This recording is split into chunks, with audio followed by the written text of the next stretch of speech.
Yeah, hi. I'm on my match in the dark. I'm on my match in the dark. I'm on my match in the dark. I'm on my match in the dark. Halo Sobat Antara Motor semua, dimanapun kalian berada, welcome back to my YouTube channel Antara Motor Style. Apa kabar teman-teman semua? Semoga kalian bahagia dan sehat selalu. Video kali ini kita bakal ngobrol-ngobrol santai nih, sambil ngebahas atau menjawab salah satu komentar yang menyebutkan bahwa unit kita Antara Motor itu harganya sedikit lebih tinggi dibanding dealer-dealer lain. Nah, bapak-bapak yang keren-keren ini bakal ngebantu gua buat jelasin. Ada Mas Ari dari divisi marketing, kemudian ada Pak Ferry dari divisi workshop. Oke teman-teman, untuk obrolan pertama gua ke Mas Ari dulu nih. Selaku jadi Mas Ari ini yang bikin harga di Antara Motor itu sehingga muncullah angka. Nah, pertanyaan saya nih Mas Ari, ya. Sebenarnya barometer harga yang ditetapkan Antara Motor itu dasarnya itu dari mana? Kenapa kok di komentar YouTube ada beberapa yang bilang unit kita itu sedikit lebih mahal? Oke, jadi gini ya teman-teman ya, semuanya Sobat Antara Motor semuanya ya. Pada dasarnya sebelumnya mungkin saya jelasin dulu ya secara umum dulu ya. Jadi beberapa dealer ya memang atau mungkin pedagang itu menjual motor itu dengan kondisi apa adanya ya, jadi bisa dibilang unit datang mungkin hanya sebatas cuci-cuci segala macam, display pajak jual tanpa memikirkan istilahnya layanan purna jual ya. Di Antara Motor ini istilahnya kita menerapkan sistem pelayanan purna jual itu sudah diterapkan di motor baru yang mana ada namanya servis gratis oli ataupun biaya free service, free ongkir, dan mungkin ada beberapa merchant yang bisa menarik konsumen. Jadi intinya layanan purna jual itu yang kita terapkan sehingga kita bisa menjaring nasabah sedemikian rupa. Jadi gitu lah. Kurang lebihnya secara umum seperti itu loh Mas. Oke, jadi mungkin teman-teman itu perbandingannya mereka terkadang membandingkan harga dealer itu dengan harga pemakai atau pedagang yang mereka jual unit itu dengan kondisi apa adanya ya? Ya, jadi ibarat kata begini ya, kalau kita membeli di pedagang dalam artian bahasanya bajong ya. Kalau di bahasa ini mungkin bajong ya. Jadi jual secara putus. Jadi jual tanpa ada tanggung jawab secara moral antara pedagang dengan pembeli. Nah, di Antara Motor ini kita tidak menerapkan seperti itu. Jadi biar bagaimanapun juga di Antara Motor ini masih mempunyai tanggung jawab moral. Dalam artian setiap nasabah yang membeli motor di Antara Motor baik cash ataupun kredit itu kita memberikan pelayanan purna jualnya itu sama. Jadi terkait untuk masalah garansi mesin selama 1 tahun, free service selama 1 tahun, free ongkir, dan masih banyak yang lain sebetulnya. Bonus spare part ada juga ya? Bonus spare part juga ada juga. Selain bonus spare part juga ada merchant berupa bentuknya apa namanya t-shirt, kaos kadang-kadang ya, kaos seperti ini. Jadi gitu teman-teman, sebenarnya harga di Antara Motor itu sudah menyesuaikan dengan harga-harga pasaran motor bekas untuk dealer. Justru di Antara Motor ini ada plusnya karena kita ada purna jualnya ya Mas Arya. Betul. Itu gue yakin belum ada showroom yang seperti Antara Motor. Jadi begini Mas, ya, umpamanya ya kan, sebagai contoh aja ya. Ketika kita membeli satu unit motor, itu pasti keadaannya itu bisa dibilang belum siap untuk jual. Jadi ada poin-poin yang memang perlu disematkan atau ditambahkan ke dalam unit itu sehingga unit itu menjadi satu bentuk kesatuan unit yang layak untuk jual. Contoh umpamanya, ketika kita dapat beli motor itu, yang pertama dicek itu mungkin pajaknya itu off atau on. Nah itu jadi satu poin. Kedua, ya, kondisi fisik motor tersebut, apakah kondisinya itu memang benar-benar mulus atau memang harus ada perbaikan. Dalam artian ini ya kan mungkin rekondisi, ya kan. Yang ketiga, mesin, ya. Mesin itu kita ngecek suara mesin itu. Jadi ketika kita membeli satu unit itu, kita nyalakan unitnya itu, nyalakan motornya itu pasti sudah ketahuan apa-apa aja spare part yang memang harus diganti. Lalu ban ini jadi satu poin penting karena nilainya juga lumayan, ya kan. Ban ini bisa dicek juga, ban ini kondisi seperti apa. Bisa dipastikan kalau di antara motor itu ban itu depan belakang itu bisa dibilang kondisinya itu di atas 90%. Itu bisa saya jamin, ya kan. Jadi berdasarkan dari poin-poin ini ada angka yang terbentuk masuknya ke dalam satu bentuk modal. Nah, dasarnya dari modal itu kita menentukan harga jual, gitu loh Mas. Oke, jadi gitu ya Mas Arya. Ya. Tentunya kita membuat unit sebelum di display itu melalui banyak banget proses, dan enaknya lagi si pembeli itu udah siap pakai, ada garansinya lagi. Mas Ferry sabar dulu. Oh, Mas Ari dulu nih ngobrol agak. Nah Mas Ari, dari obrolan tadi tentunya ada poin-poin atau angka ya? Ada angka. Nah, kita pengen tahu nih apa aja sebenarnya. Jadi begini ya kan, nanti kita akan kasih satu sampel ya, satu sampel unit yang sudah direkondisi sesuai dengan standar antara motor, dan ada satu unit lagi yang memang kita siap jual juga tapi dengan kondisi apa adanya. Oh, berarti ada 2 unit. Ada 2 unit. Apa tuh Mas unitnya? Unitnya kita ambil sampelnya itu NMAX 2016. Jadi NMAX itu nantinya ada 2. Yang pertama itu yang udah siap jual standar antara motor. Ya. Dan yang kedua itu yang ibaratnya kita baru dapat lah, belum diapa-apain lah gitu. Ya, ibaratnya jadi tentu 2 unit sampel ini dengan harga yang berbeda. Contoh yang unit yang sudah kita rekondisi sesuai dengan standar antara motor itu mungkin kisaran harganya di angka 19,5. Nah, unit yang memang kita pengen jual apa adanya tuh di harga 16,5. Nah, tentu ini kan jadi pertanyaan, kenapa ada gap harga? Padahal unit itu tahunnya sama dan motornya juga sama ya. Dan motornya juga sama gitu loh. Nah, makanya itu nanti akan saya jabarkan di sini. Yang pertama yaitu terkait dengan masalah pajak, ya kan?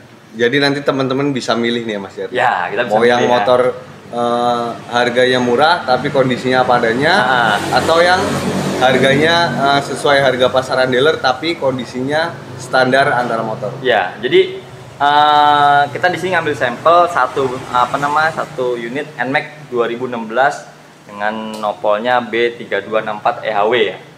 Ini kalau kita cek di sini dia pajaknya itu off di bulan 2 2021, berarti udah hampir 2 tahun ya. Jadi kondisi harga 16.5 tadi itu kondisi pajak off mati, ya? Pajak mati itu pajak off ya kan. Jadi di situ estimasi pajaknya itu kalau kita cek di Samsat online ya, itu kurang lebih sekitar 600. Nah, ini berhubung dengan adanya tahun kelima, dia harus ganti plat.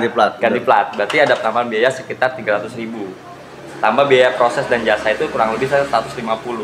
Berarti nilai angka yang didapat untuk pajak ini on atau hidup itu kurang lebih sekitar 1.050.000. Cuman pajak doang? Pajak aja. 1 juta ya? 1 Sedangkan jutaan. Selisihnya tadi cuman sekitar 3 jutaan 3 ya? jutaan. Dengan unit yang standar antara motor. Iya, nah itu baru dari segi pajak ya? Pajak doang ya? Belum kita menyangkut yang lain-lainnya. Tentu Dari nanti bakal dijelaskan sama Mas Ferry toh, yang selaku dari divisi spare partnya yang lebih paham workshop ya? Workshop ya kan. Di situ nanti ada reparasi bodi, penggantian part, dan itu yang mungkin Mas Ferry yang lebih paham terkait untuk masalah rekondisi di workshop sana. Ya mungkin nanti Mas Ferry bisa jelaskan. Berarti langsung ke Mas Ferry aja nih. Wah, silakan Mas. Oke, Mas Ferry.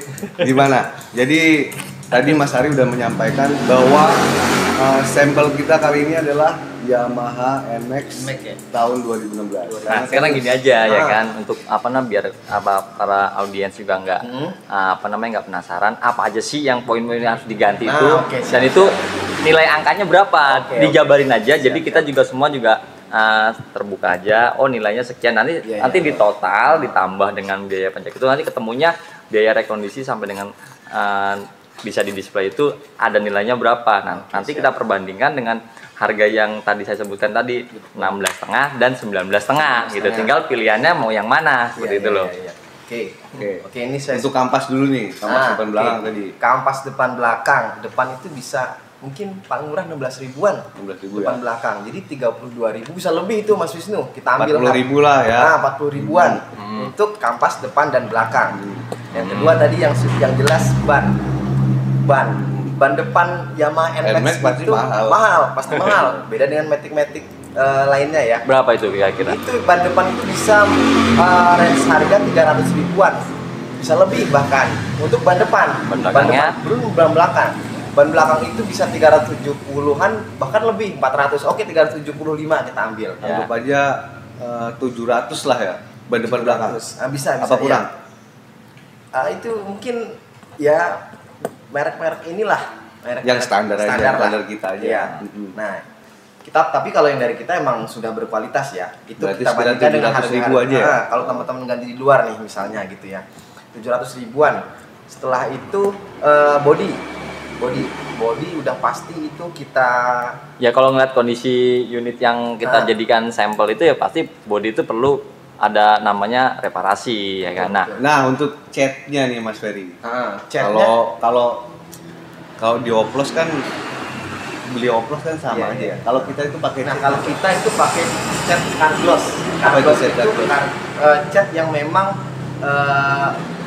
untuk standarnya motor itu sendiri. Bawaannya. Iya. Jadi Carglass. Berarti boleh teman-teman anti luntur ya? Iya, sudah standarnya motor itu ya bawaan itu cat Carglass. Berapa itu nilainya? Nah, itu bisa di angka sekitar 750 ribuan. All body. Cat Carglass aja udah mahal itu Mas Wisnu. Ini udah sama catnya doang ya? Iya. Kalau Carglass emang udah mahal itu catnya karena berkualitas kan. Itu bisa 7,5 mungkin. Mungkin bisa di luaran bisa lebih. Nah, kita ambil 7,5 aja deh. 7,5 sama 700 sama kampas udah 1,5 juta. Nah, 1,5. Apa lagi? Nah, ini masih ada yang lain ya Mas Mi. Standar kita juga pasti piringan disc. Oh, disc. Depan belakang itu kalau emang kita tidak layak pasti kita ganti. Udah pasti kita ganti. Mungkin bisa teman-teman cek gitu loh. Itu oke lah 100 ribu. Tapi rata-rata di luar bisa 100 ribu lebih piringan cakram itu. Kita ambil aja 100 ribu aja. Nah, depan belakang. Ini kan depan belakang. Disc brake semua depan belakang. Iya. Bisa 200 ribu Mas Wisnu. 200 ribu. 1,7. 1,7. Nah, itu selanjutnya CVT kan kalau Matic kan nggak mungkin pakai rantai. Iya. Paket CVT itu juga sangat-sangat kita perhatikan. Apalagi udah 5 tahun motornya. 5 tahun. Pasti harus dicek ya. Cek ya. Fumble itu bisa yang murah 60 ribu lah. 60 ribu ya. Fumble-nya 60 ribu dan rumah roller 140-150 ribu. Anggaplah 150 ya. 150 ribu. Jadi berapa di totalnya untuk CVT doang nih? Kan satu set itu berarti kayak fan bell, roller, slider, 200, sampai servisnya 220 range sampai 250 ribuan itu. 250 berarti udah 2 juta. 2 jutaan. Nah, itu belum lagi yang lain. Udah 2 juta, udah keluar angka 2 juta. Belum lagi kayak misalkan sarung jok yang bolong. Itu sering kita bolong itu. Sarung jok bukan bolong, sarung joknya memang sudah layak ganti. Nah, sudah layak ganti itu biaya berapa itu? Nah, sarung jok mungkin di luar 50 ribu. Bisa 50 ribu sudah sama ganti. Udah 2 juta 50 ribuan. Nah, 50 ribuan. Nah, kita juga memang kita memberikan spion. Oh iya, spion pasti kita ganti biasanya, Mas Wisnu. Karena itu juga nggak ada kan? Iya, kebanyakan orang kan nggak ngasih spion atau cuma satu gitu. Variasi ya. Biasa kebanyakan spion variasi. Variasi. Jadi kalau kita harus standar ya. Kita kembalikan ke standarnya. Nah, itu pasti kita ganti. Itu spion aja itu 60 ribuan. 60 ribu bisa lebih lah. Udah 2 juta berapa Mas Hari? 2 juta 100-an. Ya, belum masih 1920 lah. 2 juta lah. Masih di angka 3 juta ya kan. ban sudah, tadi kampas. Kelistrikan Kelistrikan pasti dicek. Kalau untuk kelistrikan biasanya memang mekanik kita yang. biasanya kalau motor begitu kan aki paling. Ya aki bisa ganti. Tapi itu kayaknya aki masih hidup deh. Aki masih hidup ya. Nah kalau mungkin aki diganti bisa 180.000 lebih gitu. Ya oke lah, kita anggaplah aki kita ganti juga lah, ya kan? Kita ganti 180.000, berarti nilai angkanya itu sudah di angka 2,1. 2,1 itu baru dari skala rekondisi ya, rekondisi body ya. Di luar dari perhitungan pajak. Jadi kalau di total itu kurang lebih sekitar 3 juta kan. Padahal selisih unit yang kita baru dapat sama unit yang udah siap jual itu tadi selisihnya cuma 3 juta Mas. 3 jutaan. Itu sama kan? Biaya rekondisi bisa 3 juta lebih. Ya, sama kan hitung-hitungannya kan 16,5 dengan 19,5. Berarti kan sama kan? Benar. Ya kan? Nah, ini semua kita serahkan ke konsumen mau milih yang mana. Milih yang mana? Kan? Benar. Nah, cuman keunggulan kita ini ya, kita ada yang namanya kan jasa pelayanan purna jual tadi yang saya sebutkan.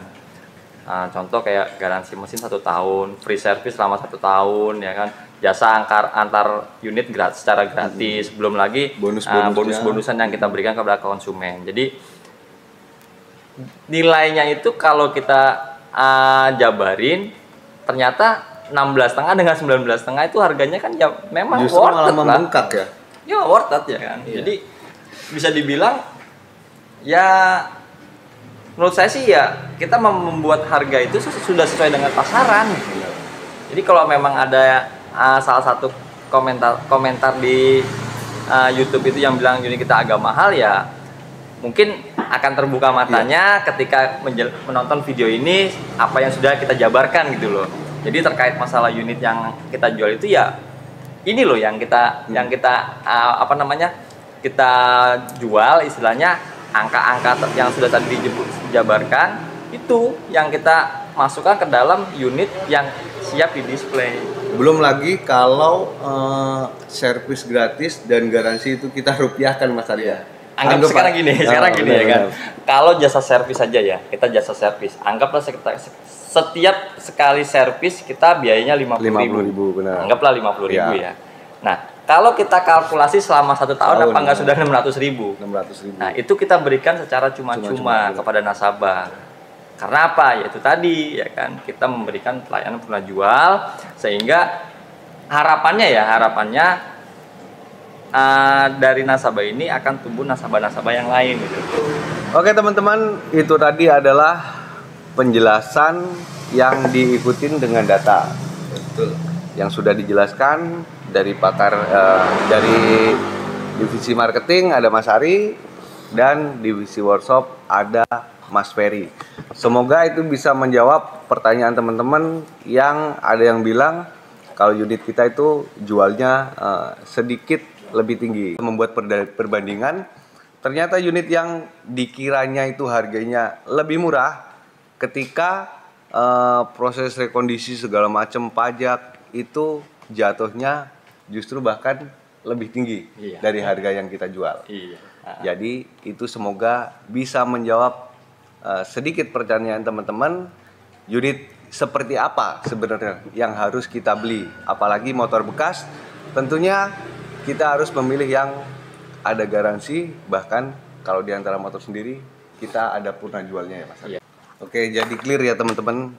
Ini bukan bermaksud apa-apa, tapi ini adalah sedikit edukasi ya. Dalam membeli motor bekas itu harusnya seperti apa gitu. Semua pilihan kita kembalikan ke nasabah. Benar banget. Karena tentunya harga itu tiap-tiap dealer itu nggak sama. Karena kualitasnya juga pasti berbeda. Ada kelebihan, ada kekurangan. Itu tadi sekilas bincang-bincang santai kita di malam hari. Clear ya, Mas Ferry ya? Siap. Mas Hari, semoga bisa jadi rekomendasi buat teman-teman yang mau cari motor bekas. Oke teman-teman, yang udah nonton video ini, thank you banget. Dan yang baru gabung, jangan lupa like, komen, dan subscribe. Akhir kata gua pamit, see you next time and bye-bye.